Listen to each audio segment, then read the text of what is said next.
Hello, Gwe. I'm David Gordon-Koch reporting for the NB Media Co-op from Elsipogtog First Nation. I'm here with a group of journalism students from the community. We're speaking today about the upcoming federal election, which is coming up on April 28th. And for more on this, we're on the line with Dean Vicaire, the Executive Director of Mi'kmaq de Bouladin, also known as MTI. It's a nonprofit organization that represents Mi'kmaq communities in New Brunswick. Dean, thanks so much for being here today. Absolutely. It's a pleasure, David. Anything to help the students? Absolutely. So, Dean, during last year's provincial election, MTI put out a questionnaire to all major political parties to see where they stood on issues affecting the Mi'kmaq people of New Brunswick. Does the MTI have anything like that planned for this year's federal election? I can say, but probably not to the same extent. We do have some general terms and questions based upon our collective interests. As you know, we do represent the 9 communities, but they are, while we are one as a Mi'kmaq people in Mi'kma'ki and what the public refers to as New Brunswick, we do have our individual needs. So based upon that, there are some common denominators that run throughout the 9 communities, but at the same time, each unique community has its own issues and concerns. So we will be sending something out, Hmm. but not to the same extent as the province, because as you know, Dave, the province is certainly, more close to home, so to speak, and the concerns that the province, um, the provincial government operates, is in particular the past one. Were Hmm. of grave concern to our community members. Right, and so you're referencing the past provincial government of Premier Blaine Higgs, um, But and uh, and the as you said, grave concerns. I think that you're probably referencing in particular the title claim. It's ongoing. Can you elaborate on that? well, the title claim, as you may or may not be aware, has been submitted because of the simple fact that the previous government, the Higgs government, quite frankly, refused to acknowledge some general statements, some general conditions, therefore causing us to, turn to litigation. The Supreme Courts of Canada, provincial courts of Canada have always said it's definitely better to mitigate rather than litigate. So quite often they would send us back to the table, whomever the parties may be, while we made every single attempt possible to get at a table. There was never one provided. Hmm. Uh, the opposite of that with this current Liberal government, Holt's government certainly has not only provided that table, but there are ongoing discussions that are fruitful and encouraging and progressive, um, to the point where, there is contemplation about um, getting away from litigation Hmm. and heading towards a respectful negotiation process. Hmm. Hmm. And so that's the provincial side of things, but of course there's federal federal aspects to the title claim too, aren't there? Can you talk about that? Yeah, I mean, to sum it up, in some respects, because we could have quite a discussion on that, right? From Hmm. on a national, the province has always been. I mean, the federal government has always been, and of course, this is the Liberal government, open to negotiations. Um, again, I don't mean to turn it back to the province, but there has been and continues to be progression on that federal table from a trilateral perspective, as you're aware, compared to the provincial limitations that were set. Hmm. So, what many First Nations unfortunately have to turn to is to be resilient in terms of navigating or circumnavigating any stumbling blocks that are put in front of us in the past, being the provincial government. Hmm. So, despite having little to no trilateral negotiations, we've had successful bilateral negotiations with the federal government. with the federal Up, government? Uh-huh. yes. I'm going to go to some questions from the students now. Sure. Um, and the first one comes from Seth. How do you think the outcome of the federal election will actually affect the land claims process? Well, I mean, if it continues to be a liberal government, I have to say that I'm, hopeful and ultimately confident that negotiations will continue in a very respectful manner and a progressive manner. Um, it's hard to say how it would go with the conservative government for the simple fact that they haven't been in power for quite some time. Hmm. But history does tell us that it will certainly be more challenging. However, um, we are always and forever open to negotiations. That's a great question because quite often you would reflect back and say, well, what does it mean for my community, right?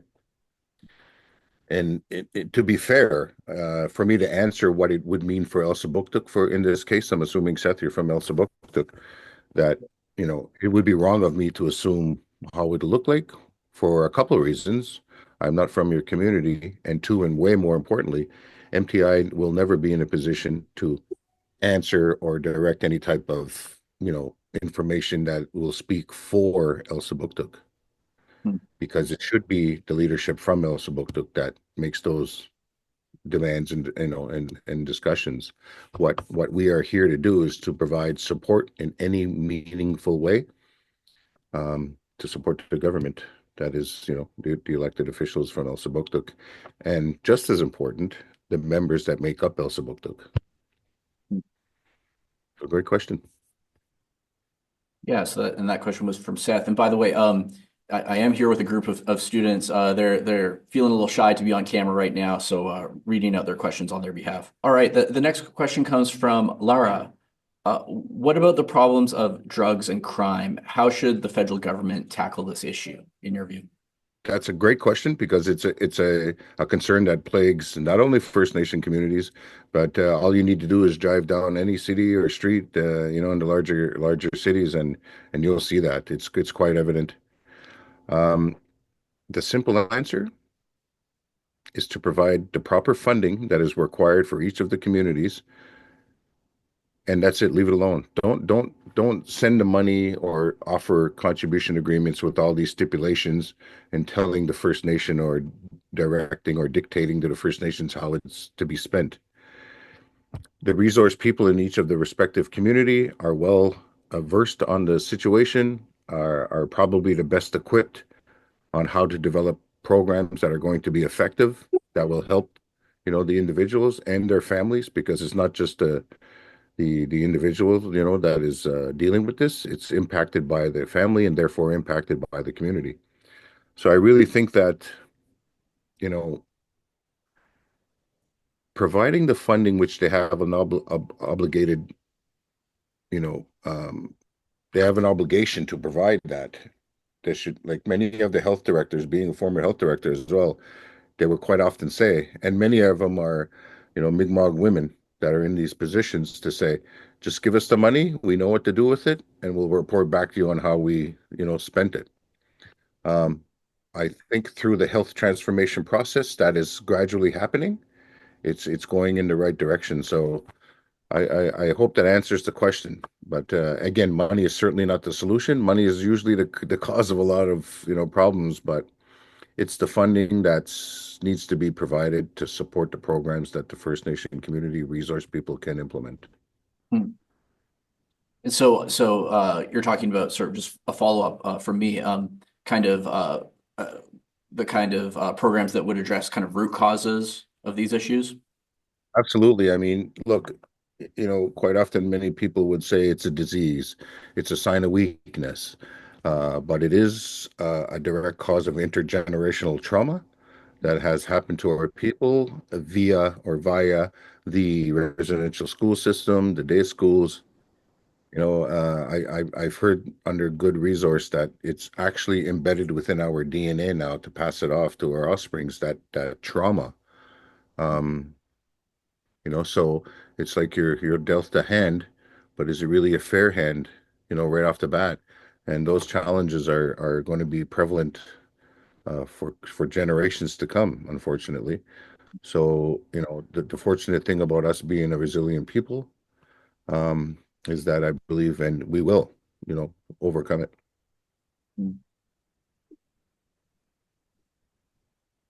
Um, and one other follow-up on that topic. What about the role of the RCMP? For example, Elsipogtog has an RCMP detachment.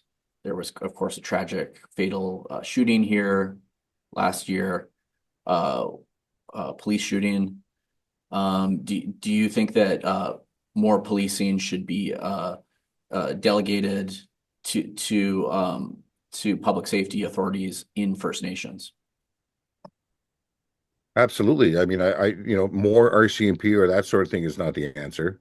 Again, more support for the communities to develop. I believe they have IndigiWatch that's in place there in the community, and it's proving to be, more effective in terms of providing the care, welfare, safety, and security of their community members versus an RCMP who has little to no cultural knowledge of the community, doesn't know the people, or in Elsipogtog's case, they have a RCMP, as you said, in there.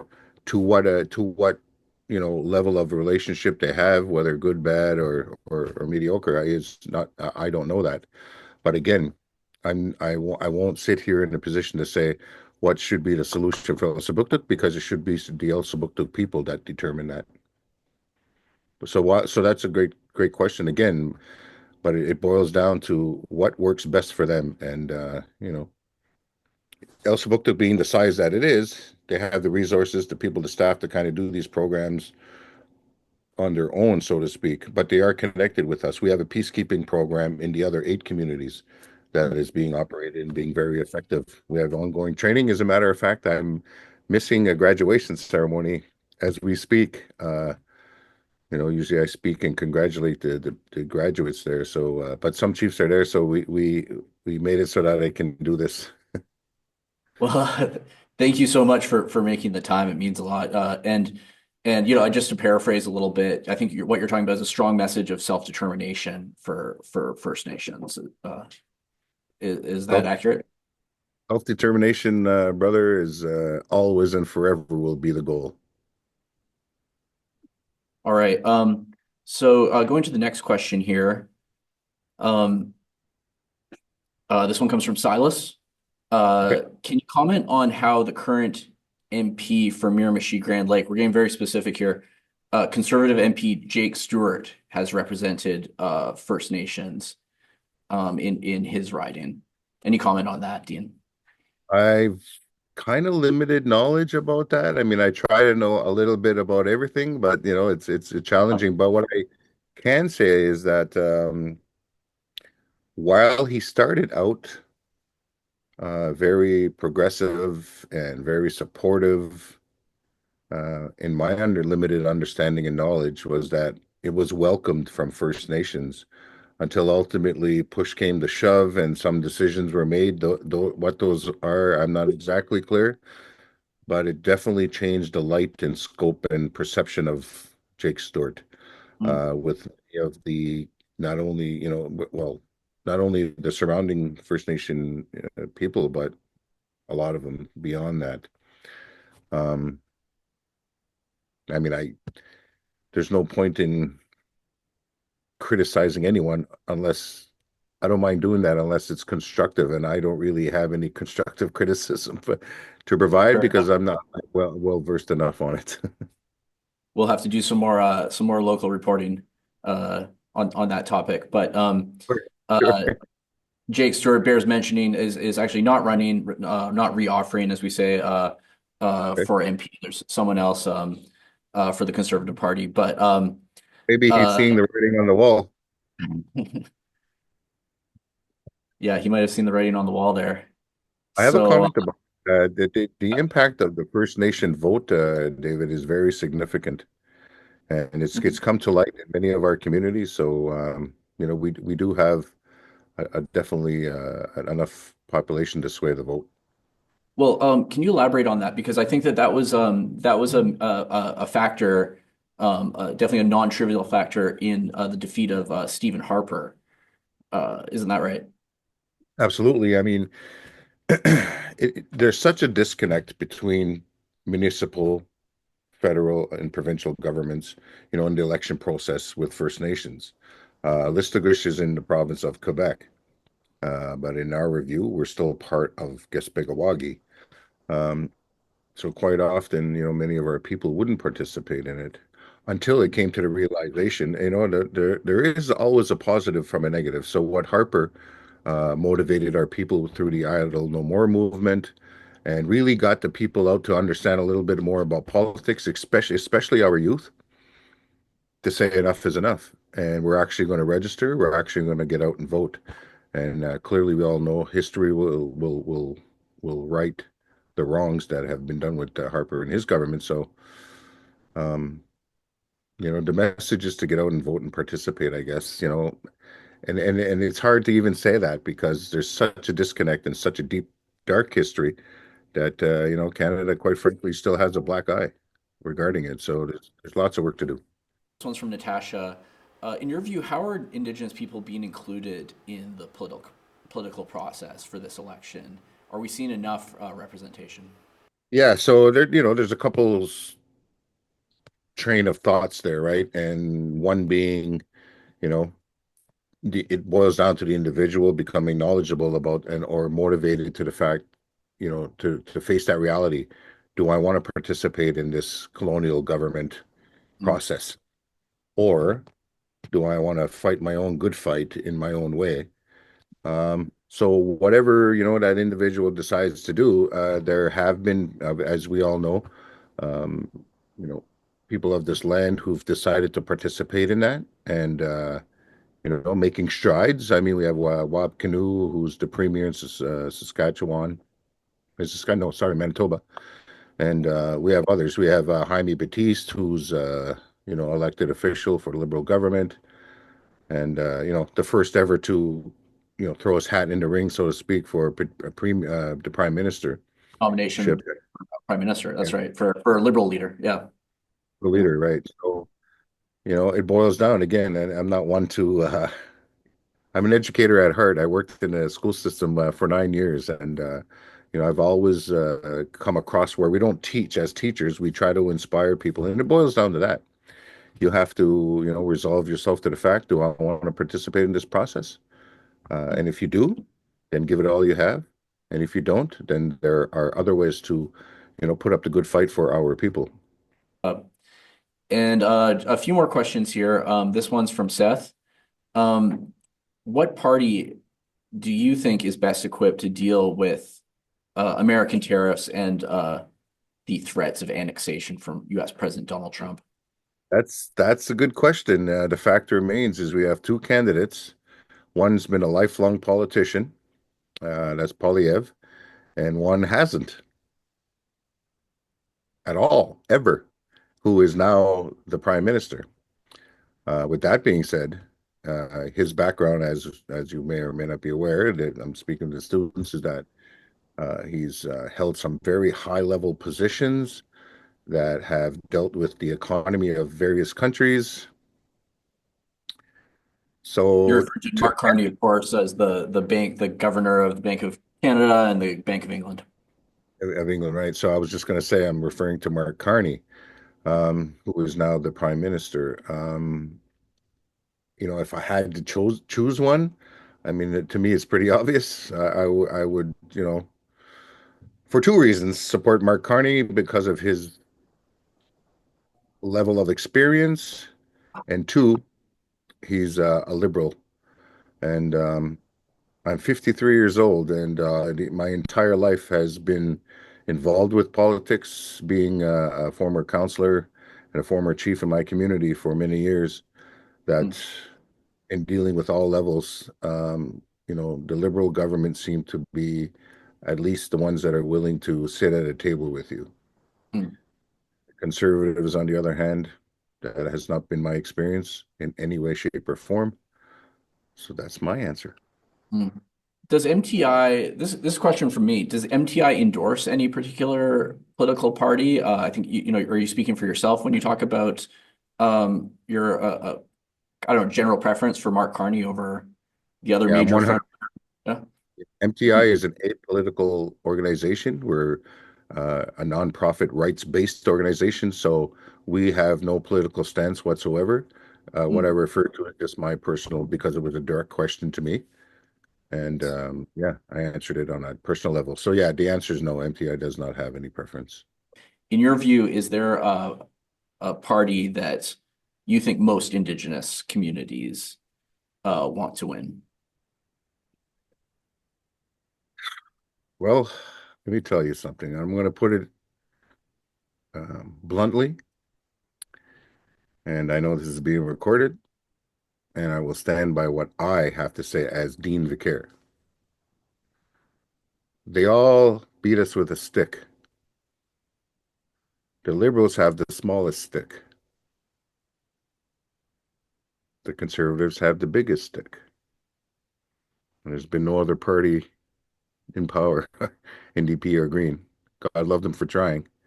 So they don't even have a stick. That's my answer. Mm, Not MTI's, but mine. fair enough.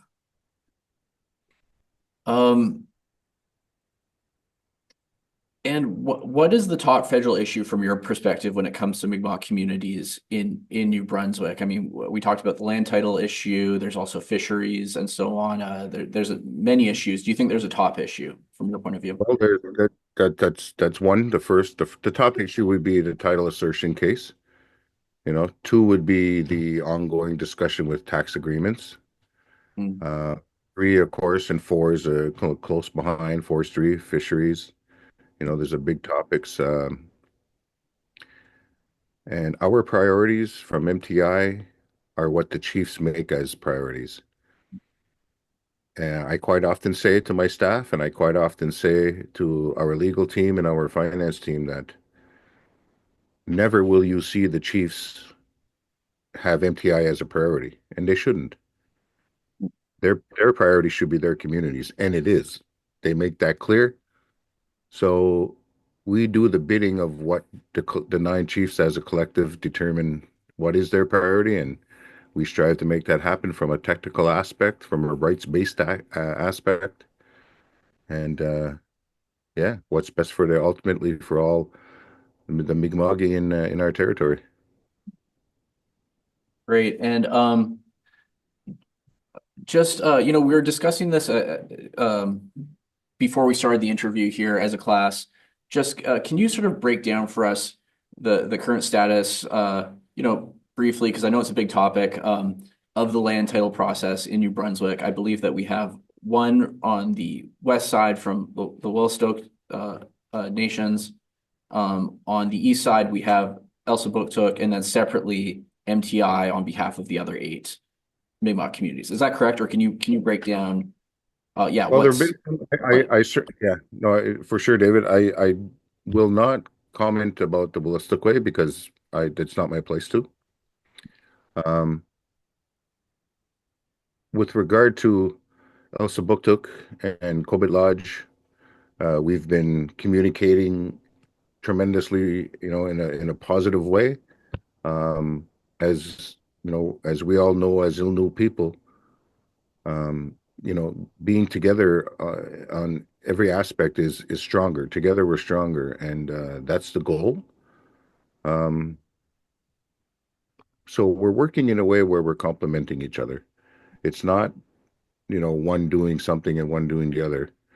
And I can say that with all certainty in making, direct connections and having a great relationship with Chief Aaron and Ken Francis and the council and the resource people that they have in place and their legal team that they have in place. So I think it's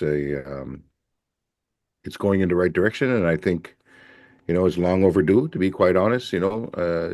But one thing I have to commend Elsipogtog is that they got the ball rolling. They were the first to drop that land claim and assert their title. And I commend them and I speak highly of that every day because where I'm from in Listugush, we did the exact same thing. So yeah, it's going in the right direction, Dave. And just as a point of fact, I'm right in understanding that there are two on the Mi'kmaq side, the Elsipogtog land title claim, and then separate but related, the one kind of spearheaded by MTI on behalf of the other eight. Am I right there, or could you set me straight? I thought I just did. Okay. Okay. So you're working together on land claims that are Ultimately, the goal would be to, unify and come at this as a collective. And those are the efforts that are being made. okay. Well, anything else to add before we wrap up, Dean? Just a final thing. I want to commend and acknowledge each one of your students. That's Seth, Lara, Silas, and Natasha. What I think what you're embarking upon is challenging. It's exciting, and I wish you nothing but the best of luck.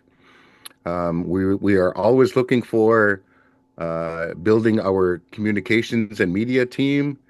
So, get that education, and please, I would encourage you to reach out to MTI and become that agent of change and fight the good fight with us. I want to congratulate each and every one of you. I think you're in a great situation, learning in your own community, and to thank you, Dave, for making that effort and coming here and within the community of Elsipogtog, and they accepted you. If they're bringing you in, hopefully you'll be able to get out. Well, thank you so much for speaking to us today, Dean Vicaire, Executive Director of MTI. MTI is a nonprofit organization that represents Mi'kmaq communities in New Brunswick. Thanks again for joining us today, Dean. For sure, David, and best of luck to everyone. Take care now.